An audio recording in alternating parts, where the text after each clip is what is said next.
The Trews are currently touring in support of their latest release, Time Capsule, which is a collection of best love songs plus 4 new songs. But need not worry, this is not the end, but rather a good point to reflect on your career, wouldn't you say? You've read your talking points. We've been kicking as a band. Jack and I, my brother, since like the late 90s. As the Trews since the early 2000s. We put out 5 records and a couple live albums and a slew of singles. And our label came to us and said, hey, let's put them all together on a best of album and release that as a sort of retrospective to your career thus far. Remember the way that we used to get around, all of the people we wanted to be, all of the masks that we wore kept breaking down, running away from our history. Now, we were all very saddened to hear the news about Gord Downie and his diagnosis, and I know that the Tragically Hip and Gord have been influential on you guys as well as many bands across this country. Talk about that, what the Tragically Hip and what Gord Downie in particular mean to the Trews. Well, we've been listening to them since we started our band. We've been covering their songs, and it always meant a lot to us, and we ended up getting to know them when we came on the scene, and they're really wonderful people, and they always treated us really good, and so it's really sad to see what he's going through, but it's also really great what he's doing with his time. I'm very proud of that guy. Do you guys have a favorite Gord Downie story that comes to mind?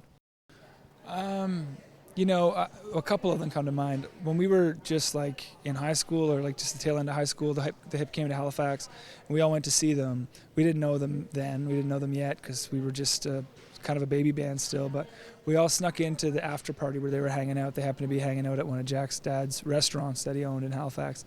And we like kind of snuck in and we were waiting for them to show up, and they did. And even to a bunch of like ne'er-do-well young pups that we were, they were very gracious and gave us the time of day and humored us as we gushed over how great their show was. And then I remember when we eventually got to open for them, Gord incorporated us into one of his rants. And I sort of wrote home to Mom. I'm like, we made it, because Gord Downie ranted about us on stage.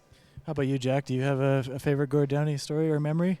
Well, I have a couple. Well, I wasn't there, so I can't really say it's my story. But he's the kind of guy who will go like after a show and hang out with people and have a good time. And a couple of times when he was in Halifax, he would play at my dad's bar, the Marquee, and then my dad would have everybody back to his house after, and he's been there till like the early hours of the morning playing songs with everybody who showed up.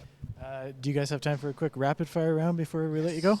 You want to go 1-1-1-1? Yes, sure, we can do that. All right, so if I wasn't a professional musician, I would be... I can't answer that. All right, I knew we were going to make it when... We were in a Gord Downie rant. When I'm not busy with the band, I like to... I like to spend time with my family. People would be surprised to know that... That I enjoy golfing. There you go. And this last one is for both of you. We'll start with Jack, the most famous person in your contact list. In my contact list? Your chance to brag. George Strombolopoulos. There you go. Oh, I have it doesn't work anymore, but I have Keith Urban's number in my phone because we had dinner one time before he got all famous and married a movie star. So he's like, call me when you're in Nashville. And then I tried him next time you're in Nashville. It's like, this number is no longer in service. Classic. All right. Well, thanks so much to John-Angus and Jack from the Trews. And hopefully we'll catch you around again sometime very soon.